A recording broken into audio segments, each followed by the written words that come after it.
Hello student, स्वागत है आप सभी का आपके यूट्यूब चैनल में। आज का जो लेक्चर है वो है डीसी मोटर के बारे में, यानी टर्मिनल वोल्टेज क्या होती है, आर्मेचर धारा किसे कहते हैं, और बात करें कि डीसी मोटर की जो गति होती है यानी जो स्पीड होती है वो किन किन कारकों पर निर्भर करती है, क्या अपने किन किन कारकों को ऐसा करें ताकि स्पीड का मान बढ़ जाए या फिर घट जाए।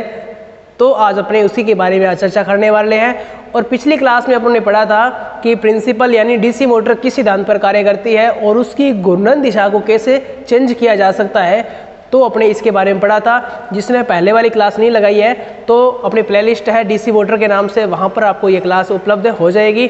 और उससे पहले जो अपने पढ़ा था डीसी जनरेटर के बारे में, अगर डीसी जनरेटर जिसको पढ़ना है तो वो डीसी जनरेटर के नाम से अलग से प्लेलिस्ट है, तो वहाँ पर जाके आप पढ़ सकते हैं। तो आज अपने जो चैप्टर के बारे में पढ़ रहे थे तो वो है डीसी मोटर, और उससे जो पहले पढ़ा था वो था डीसी जनरेटर।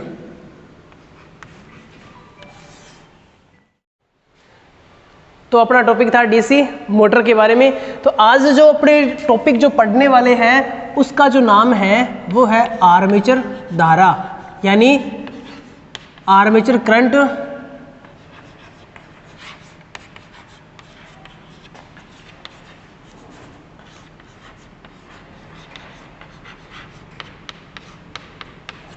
आर्मेचर जो करंट होती है उसे IA से लिखा जाता है, और जो सीरीज की करंट होती है उसको आप सभी को पता है ISE से लिखा जाता है। और अगर बात करें संट धारा की तो उसे ISH से, और आर्मेचर की धारा को IA से लिखा जाता है, और लोड धारा को लिखा जाता है IL से लिखा जाता है, जो अपने डीसी जनरेटर के अंदर पढ़ चुके थे।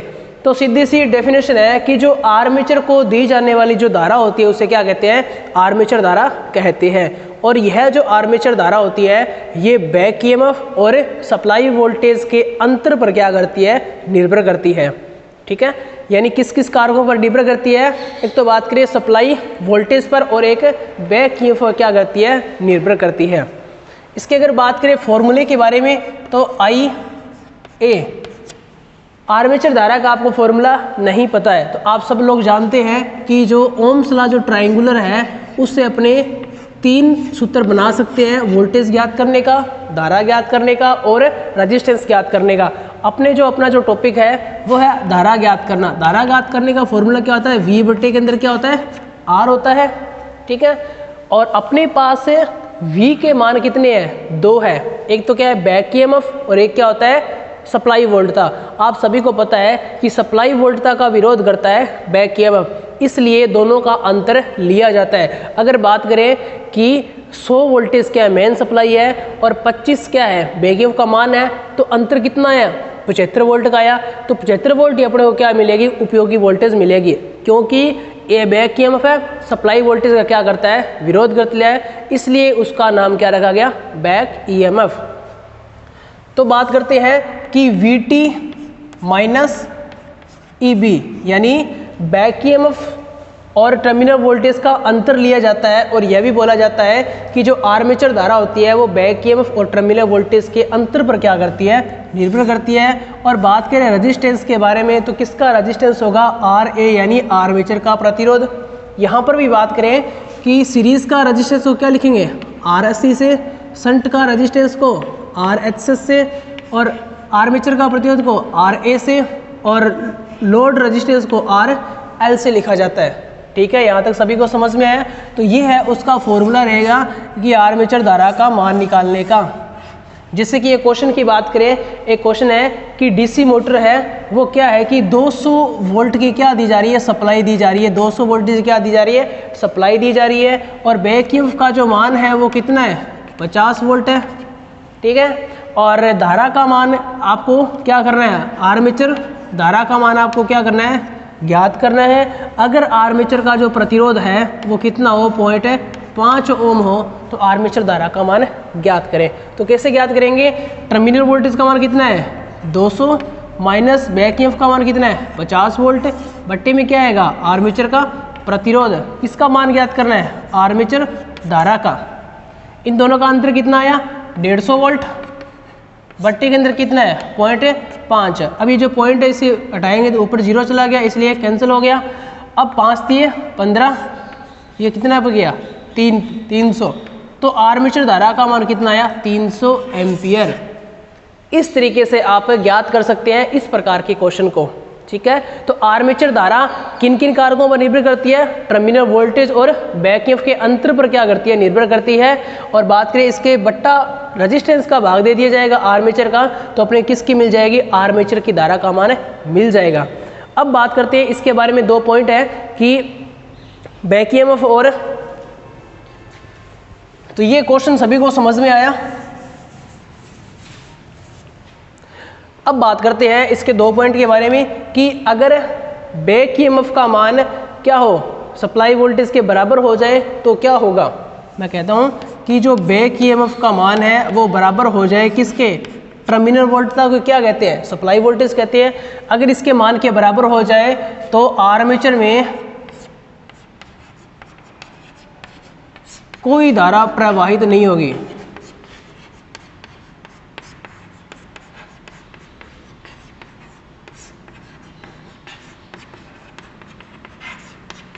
आर्मेचर में कोई धारा प्रवाहित नहीं होगी, जिसके कारण जो आर्मेचर गति नहीं करेगा।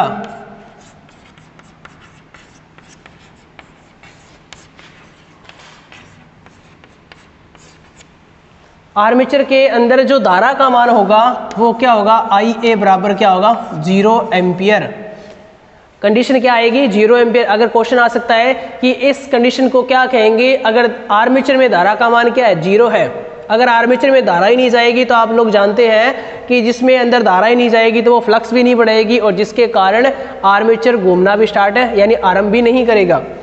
बात करते हैं कि बैक ईएमएफ का मान सप्लाई वोल्टेज के क्या हो जाए? बराबर हो जाए। उससे पहले आपको चलना है पहले वाली क्लास में कि मैंने बताया था कि जो बैक ईएमएफ होता है वो मेन सप्लाई का क्या करता है? विरोध करता है। यहाँ भी अपनों ने देखा था कि टर्मिनल वोल्टेज कितनी थी? 200 थी। 50 वोल्ट का क्या था? बैक ईएमएफ था, इसलिए 50 वोल्ट का उसने क्या किया? विरोध किया। तो 50 वोल्ट तो क्या होगी? खत्म होगी। अपने को जो मूल जो एवरेज के हिसाब से वोल्टेज देखा जाए तो कितनी मिली?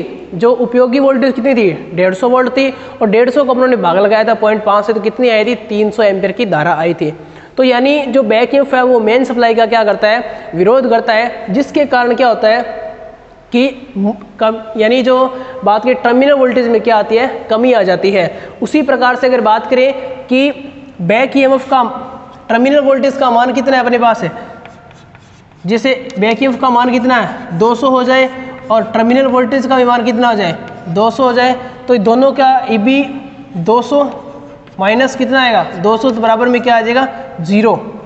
ठीक है। अपने आर्मेचर धारा की अगर बात करें कि यहाँ पर टर्मिनल वोल्टेज का मान कितना है? 200 है, और बैक ईएमएफ का मान भी कितना है? 200 है, और बट्टे में क्या आ जाएगा? मान लेते हैं कि रेजिस्टेंस है वो कितना है? 0.5 ओम है, तो इसका अंतर कितना आएगा? 0 बट्टे में 0.5। जब गुणा किया जाता, भाग दिया जाता है, तो आंसर कितना आता है? 0 ही आएगा। तो अब आपको पता है कि 0 एम्पियर की धारा आ रही है, यानी आर्मेचर में कोई धारा प्रवाहित नहीं हो रही है। तो जब आर्मेचर में कोई धारा फ्लो नहीं होगी तो आर्मेचर घूमना भी आरंभ नहीं करेगा। तो इस प्रकार से क्वेश्चन आ सकते हैं कि अगर बैक ईएमएफ का मान टर्मिनल वोल्टेज के बराबर हो जाए तो क्या होगा? आर्मेचर में धारा का मान 0, और आर्मेचर किसी भी प्रकार की गति नहीं करेगा। तो ये टॉपिक आप सभी को समझ में आया।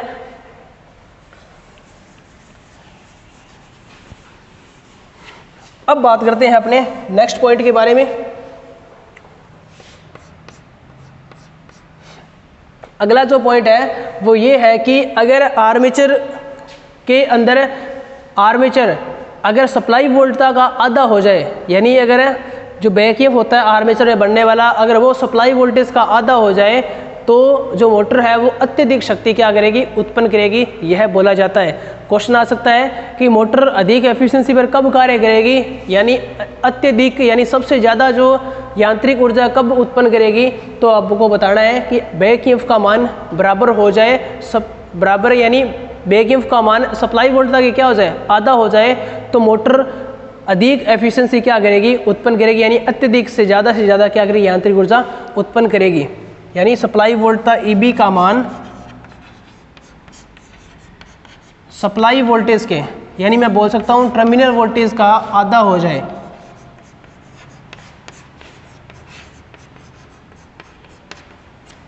तो जो मोटर है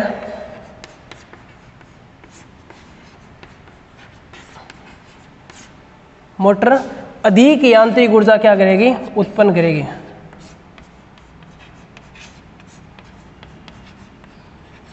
उत्पन्न करेगी। तो ये दोनों पॉइंट आप सभी को समझ में आए। उसके बाद में अपने अगले पॉइंट के बारे में बात करते हैं कि अगला पॉइंट ये कहता है कि अगर डीसी मोटर में बैक ईएमएफ का मान क्या हो जाए, 0 हो जाए तो क्या होगा, यानी ईबी का मान 0 हो जाए।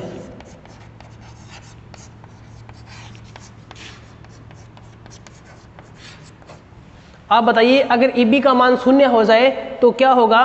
तो आप लोग जानते हैं ये अपना फॉर्मूला क्या है, बहुत बेस्ट है कि ईबी का मान, वी टर्मिनल वोल्टेज का मान कितना है अपने पास, 200 है। तो माइनस के अंदर ईबी का मान क्या आ जाएगा, अगर 0 वोल्ट है और बटे में 0.5 है तो अंतर कितना आया इसका, 200 आया। बटे में 0.5 ऊपर चला गया तो 5 चौके 20, यानी कितना आ रहा है, 400 एम्पियर। 400 एम्पियर आ रहा है। यानी पहले जो धारा का मान कितना आ रहा था, 300 एम्पियर आ रहा था। 300 क्यों आ रहा था, क्योंकि बैक ईएमएफ क्या कर रहा था, 50 वोल्ट का ड्रॉप कर रहा था, यानी विरोध कर रहा था। अब क्या होगा कि आप सभी को पता है कि 400 एम्पियर यानी धारा क्या होगी, बढ़ गई है, यानी 100 एम्पियर क्या होगी, धारा बढ़ गई है। तो सीधी सीधी बात यह है कि अगर बैक ईएमएफ का मान 0 हो जाता है तो धारा का मान क्या हो जाएगा, बढ़ जाएगा, जिसके कारण आर्मेचर में अत्यधिक धारा जाएगी और जिसके कारण आर्मेचर क्या हो जाएगा, जल जाएगा। तो यह अवस्था कब होती है, तो आपको बताना है स्टार्टिंग के अंदर है, क्योंकि जब मोटर स्थिर अवस्था में होती है तब मोटर को सप्लाई दी जाती है तो बैक ईएमएफ का मान स्टार्टिंग में क्या होता है, 0 होता है। 0 क्यों होता है, क्योंकि मोटर उस टाइम क्या आती है कि स्थिर अवस्था में होती है। और आपको पता है कि फैराडे का जो नियम यही कहता है कि जब मोटर स्थिर अवस्था में है तो कोई भी चुंबकीय रेखाओं का छेदन नहीं हो रहा है, तो जिसके कारण क्या होता है कि कोई भी ईएमएफ नहीं बनेगा, यानी बैक ईएमएफ नहीं बनेगा। और जब बैक ईएमएफ नहीं बनेगा तो विरोध किसका होगा, ठीक है। तो इसलिए जो मोटरें होती है उनको स्टार्टर के साथ चलाया जाता है ताकि स्टार्टिंग में बैक ईएमएफ का मान 0 होने के कारण उनमें अत्यधिक से ज़्यादा क्या होती है, धारा फ्लो होती है, जिसके कारण जो मोटरें होती है उसका जो आर्मेचर है वो जल जाता है, इसी कारण की वजह से। क्योंकि सीधी सी बात है कि बैक ईएमएफ का मान क्या होता है, 0 होता है, यानी विराम अवस्था में।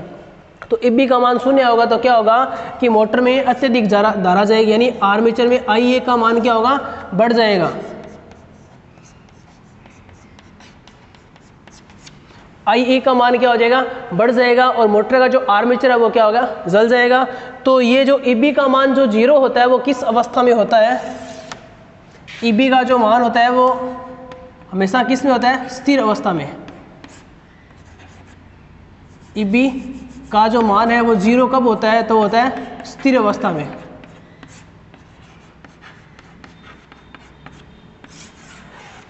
स्थिर अवस्था में क्या होता है, ईबी का मान क्या होता है, 0 होता है। तो ये आर्मेचर धारा के बारे में कुछ फैक्ट थे जो आप सभी को समझ में आए, तो इसका स्क्रीनशॉट ले लीजिए। अब बात करते हैं इसके बाद में जो सेकंड पॉइंट है वो है टर्मिनल वोल्टेज के बारे में।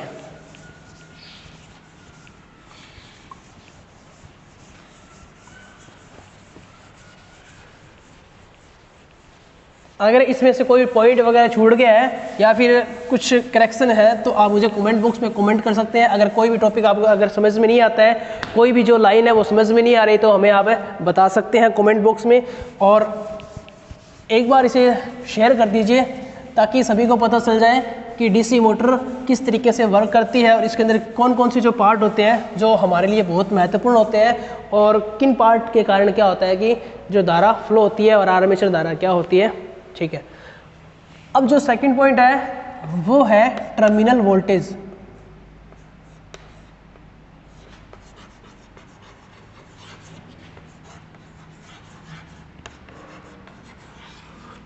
टर्मिनल वोल्टेज उसको आप सभी को पता है VT से लिखा जाता है और इसे सप्लाई वोल्टता भी कहा जाता है, सप्लाई वोल्टता।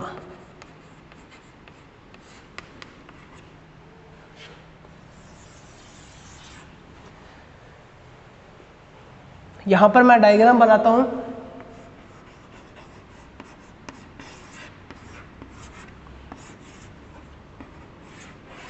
ये है सीरीज। अगर इसे सप्लाई ले रहे हैं तो ये किसका है, सीरीज जनरेटर का।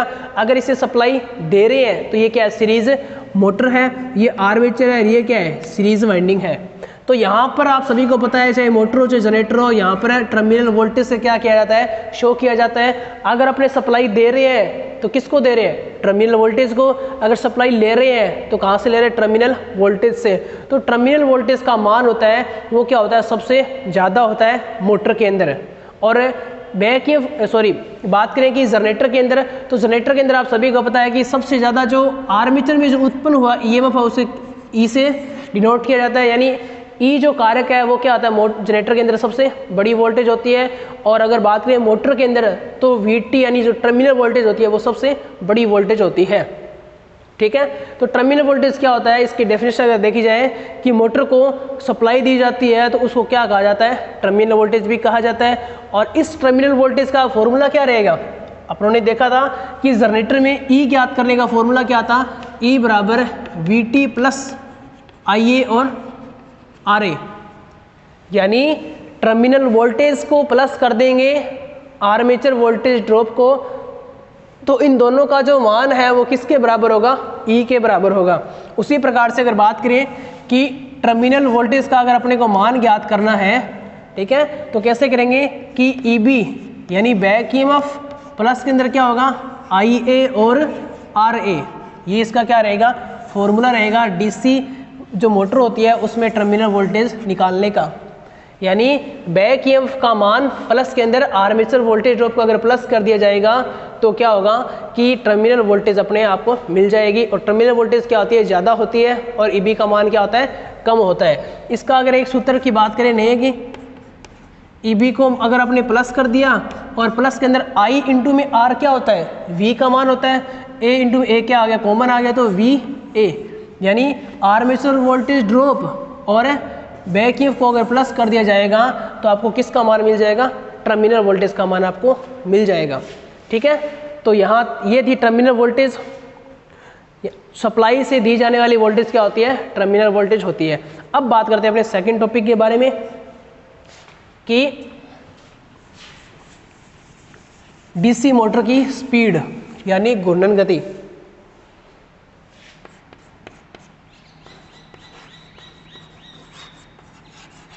Speed of DC motor.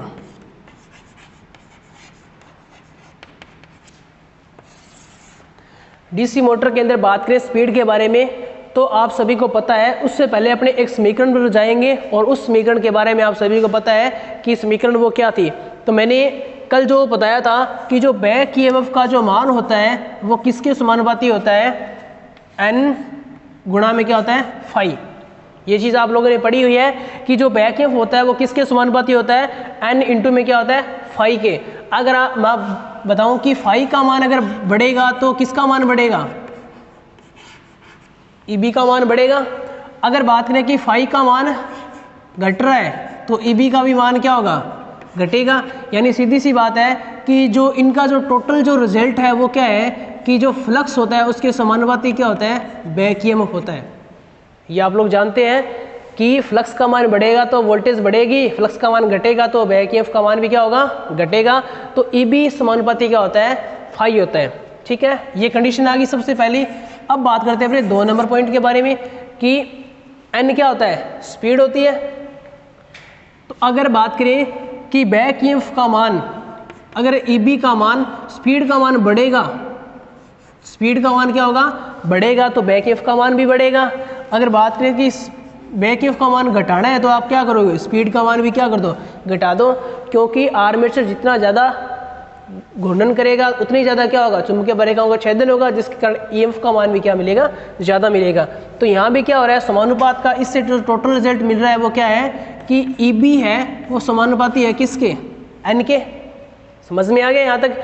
अब बात करते हैं, आपको एन का मान निकालना है तो एन को कैसे निकालेंगे कि जो ईबी बराबर में क्या है, एन इंटू में क्या है, फाई है।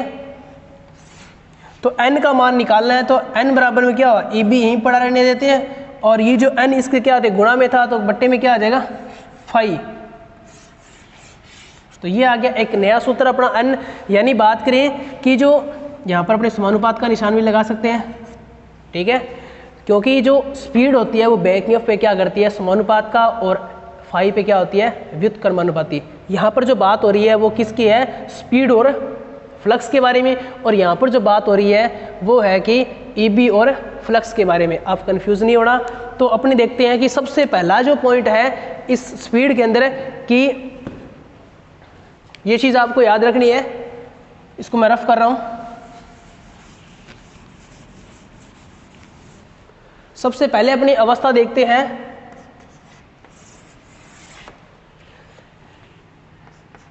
ईबी व फ्लक्स के मध्य संबंध।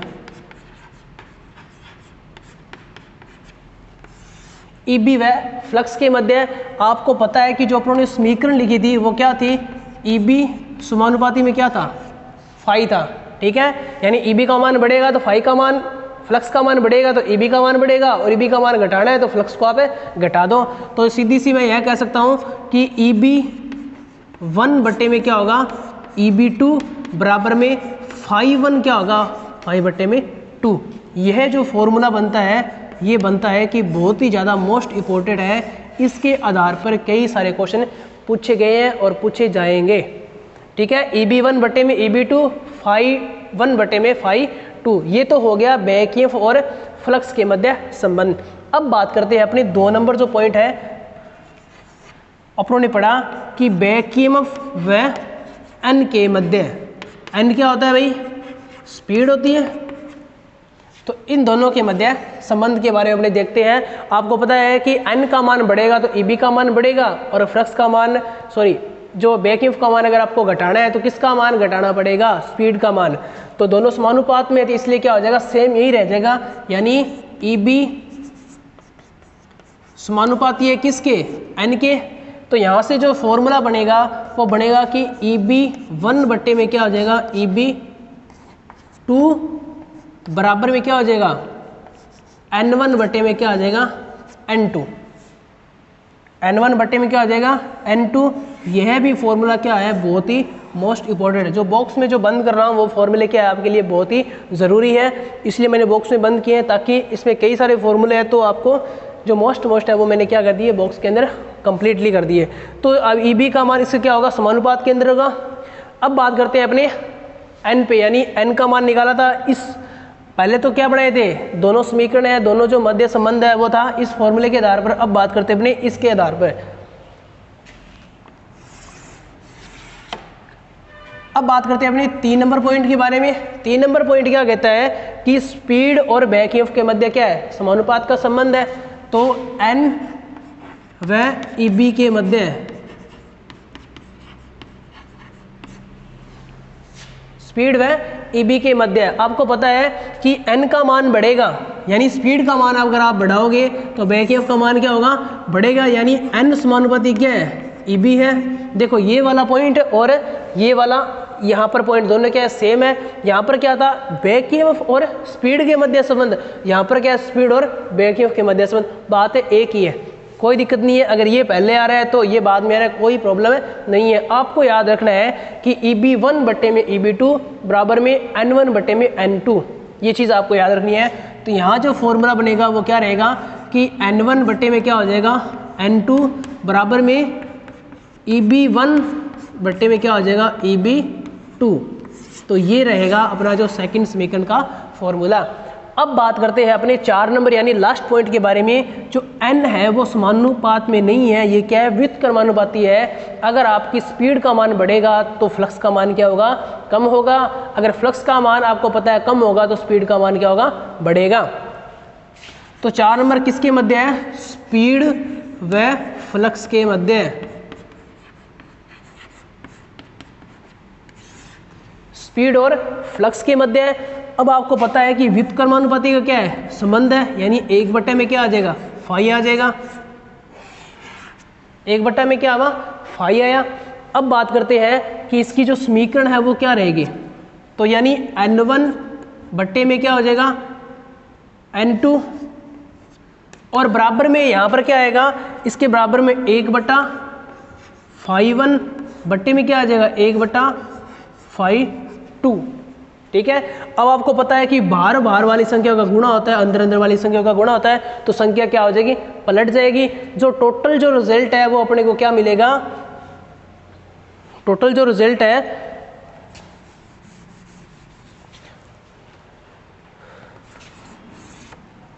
यहां पर बात करें कि n1 बट्टे में क्या आ जाएगा, n2 बराबर में 1/5 बट्टे में 1/5 बार बार वाली संख्या क्या हो जाएगा, गुणा होगा, इसके अंदर वाली संख्या का गुणा होगा, तो संख्या पलट जाएगी। जो टोटल जो समीकरण अपने को मेन जो रिजल्ट है वो क्या मिलेगा कि n1 बट्टे में क्या रहेगा, n2 बराबर में क्या हो जाएगा 5/2, यानी ये जो पलट के कहाँ चला जाएगा, जो बट्टा वाली संख्या दे वो क्या जाती है, ऊपर चली जाती है, और ये यहाँ पर इस तरीके से नीचे आ जाएगी, इस तीनों का गुणा हो जाएगा, तो क्या हो जाएगा 5/2 बट्टे में क्या हो जाएगा 5/1। ये अपना जो फॉर्मूला है, जो टोटल जो मेन जो फॉर्मूला है अपना ये बनता है। ठीक है, तो आपको समझ में आया ये चारों संबंध। ये जो चारों संबंध अगर आपको याद रखने हैं तो आपको ओनली फॉर कुछ नहीं करना, ये जो एक फॉर्मूला है, ये जो एक फॉर्मूला है ये आप क्या रखेंगे, याद रखेंगे। अगर ये आपने याद रख लिया तो इसके बदले आप ये भी बना सकते हो। अगर इसके बदले आपने 2 समीकरण को पढ़ा और इसने n का मान ज्ञात करके फिर आपने 2 के बारे में और पढ़ लिया, तो इसके बारे में क्वेश्चन किस तरीके से आते हैं मैं अभी आपको बताऊंगा। तो पहले इसका स्क्रीनशॉट ले लीजिए आप सभी लोग।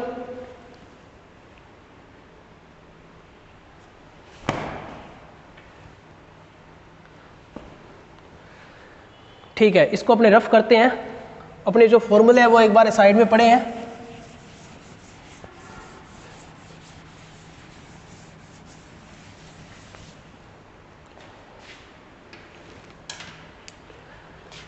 क्वेश्चन क्या आएगा कि एक डीसी मोटर जो क्या है कि यहाँ पहले वाले समीकरण में देखते हैं, एक डीसी मोटर है वो बैकईएमएफ बना रही है 200 वोल्ट का।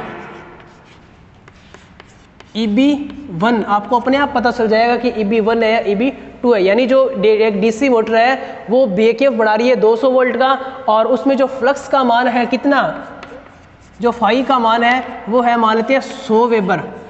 अगर एक डीसी मोटर 100 वेबर पर 200 वोल्ट का बैकईएमएफ बढ़ा रही है, अगर फ्लक्स का मान बढ़ाकर कितना कर दिया जाए, यानी अगर बात करें कि बढ़ाकर शब्द आए तो हमेशा को क्या होगी, वो सेकंड की वैल्यू होगी। अगर बोले कि बढ़ाकर फ्लक्स का मान दो गुना कर दिया जाए तो यानी F/2 का मान दे दिया। अगर बात करें कि वोल्टेज बढ़कर कितनी हो जाती है, 400 वोल्ट हो जाती है, तो यानी EB2 का मान दे दिया। यानी बढ़ाकर अगर बोले तो किसका मान आएगा, 2 का, यानी दूसरी सेकंड वैल्यू का मान आएगा।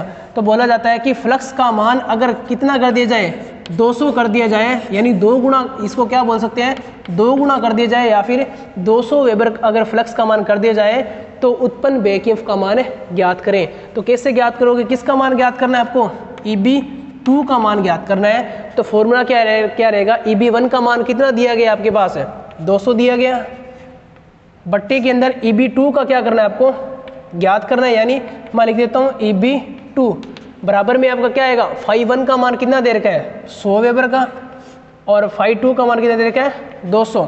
तो बराबर वाली संख्या होती है उसका क्या आता है, वज्र गुणा होता है। तो इसके साथ इसका गुणा किया, इसके साथ इसका, तो EB2 बराबर में इसका कितने 200 गुणा 200, और ये इसके गुणा में होती है, तो गुणा में आएगी तो क्या आएगी, भाग में आ जाएगी, तो बट्टे में क्या आ जाएगी 100। तो 2 0 से 2 0 कैंसिल, 2 दूनी 4, यानी कितना आ गया, EB2 का मान कितना आ गया 400 वोल्ट। देखो मैंने यहाँ पर बताया था कि बैकईएमएफ का मान फ्लक्स के क्या होता है, समानुपात का होगा। अगर ये 2 गुना बढ़ेगा तो ये भी 2 गुना बढ़ेगा, अगर ये 2 गुना घटेगा तो ये भी 2 गुना घटेगा। यहाँ पर भी देख सकते हो, अगर EB1 का मान कितना था 200 वोल्ट था, तो यहाँ पर फ्लक्स को कितना बढ़ाया गया, 2 गुना बढ़ाया गया। तो सीधी सी बात है, अगर आपके ऑप्शन में सीधे 2 गुणे वाला ऑप्शन है तो आप सीधे आप उस पर टिक कर सकते हो, आपको सोल्व करने की कोई भी ज़रूरत नहीं पड़ेगी। यानी यहाँ पर आप सीधा कर सकते हो कि कितना आएगा, पहले कितना था 200 वेबर का था, तो अब कितना आ जाएगा, पहले मान लेते क्या किया 2 गुना किया, तो वोल्टेज पहले 200 थी, तो अब डायरेक्ट कितनी हो जाएगी 400 हो जाएगी। तो यानी समानुपात का संबंध है, तो जितना गुना फ्लक्स बढ़ेगा उतनी गुना क्या बढ़ जाएगी, बैकईएमएफ का मान भी बढ़ जाएगा। तो इस तरीके से क्वेश्चन पूछेंगे। अब बात करते हैं अपने एन पे स्पीड पे अपने एक क्वेश्चन करते हैं।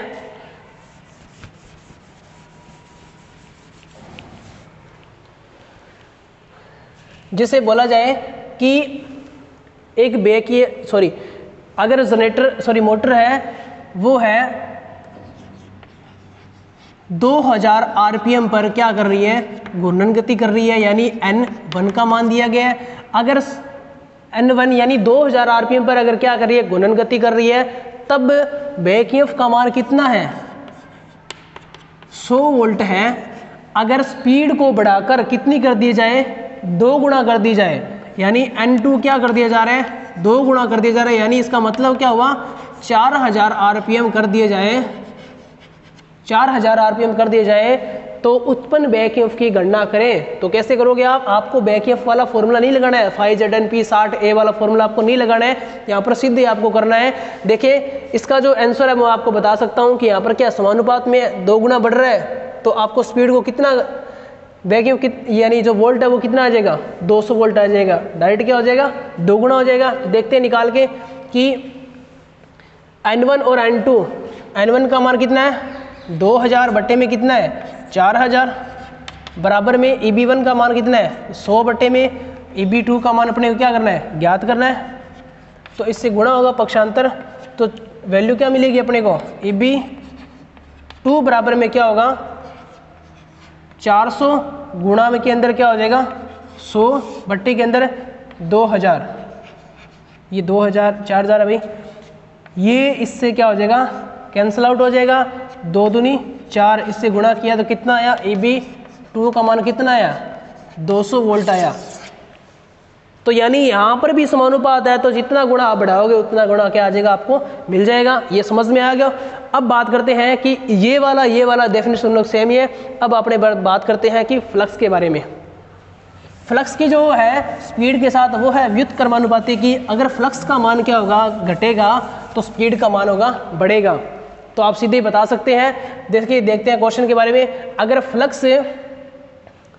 फ्लक्स का मान कितना है, 50 वेबर है, एक डीसी मोटर जिसके अंदर जो फ्लक्स का मान है वो है 50 वेबर, तब आपका जो स्पीड है वो कितनी है,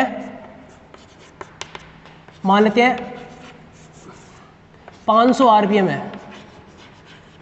स्पीड का मान कितना है, 500 आरपीएम है। अगर स्पीड को बढ़ाकर 2 गुना कर दिया जाए, यानी स्पीड को बढ़ाकर कितना गुना कर दिया जाए, 2 गुना कर दिया जाए, तो उत्पन्न फ्लक्स का मान क्या होगा, तो ये 2 गुना क्या हो जाएगा, कम हो जाएगा। क्योंकि आप सभी को पता है कि फ्लक्स का मान बढ़ेगा तो स्पीड घटेगी, और यहाँ पर स्पीड का मान क्या किया जा रहा है, 2 गुना बढ़ाया जा रहा है। तो डायरेक्ट सी बात है कि फ्लक्स का भी मान क्या होगा, कम होगा। तो निकालते हैं अपने फॉर्मूले से कि N1 का मान कितना दे रखा है, 500 बट्टे में N2 ज्ञात करना है, बराबर में φ2 का मान कितना दे रखा है, 2 गुना, यानी कितना हो गया,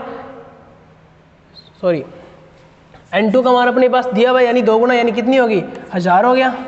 इसका मतलब क्या है, 1000 आरपीएम। तो फ्लक्स का मान क्या होगा, तो φ2 का मान अपने को क्या करना है, ज्ञात करना है। φ1 का मान कितना है, 50। ये चीज़ आप याद रखोगे, सबसे ज़्यादा मोस्ट इंपॉर्टेंट है कि φ2 क्या आएगा, पहले आएगा, क्योंकि व्युत्क्रमानुपाती का संबंध होता है। आप ऐसे मगते ना N1 बटे में N2, इधर भी आप φ1 बटे में φ2, ऐसा आपको नहीं करना है। ऐसा ओनली फॉर कहाँ होगा, जब है बैक ईएमएफ के मध्य संबंध हो, किसका, फ्लक्स का। यहाँ पर क्या है, स्पीड का संबंध है, किससे, फाई यानी फ्लक्स से। तो इसका गुणा किया, कितना आएगा, φ2 बराबर क्या होगा, 500 गुणा में 50 बट्टे के अंदर क्या है, 1000। तो ये इससे 3 0 से 3 0 कट गई, 5 5 25। तो φ2 का मान कितना आ रहा है, 25 वेबर का आ रहा है।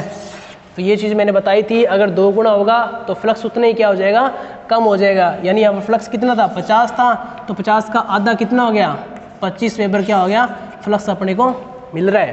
तो ये चीज़ आप सभी को समझ में आई। आज की क्लास में इतना ही। और अगर इसमें से कोई भी आपको डाउट होता है तो आप कमेंट बॉक्स में कमेंट कर सकते हैं। अगर जिसने चैनल को सब्सक्राइब नहीं किया है तो जल्दी से सब्सक्राइब कर लीजिए, ताकि ऐसे इंटरेस्टिंग वीडियो आपको मैं अपलोड यानी आपको भेजता रहूँगा। और बने रहे हमारे चैनल के साथ। Thank you.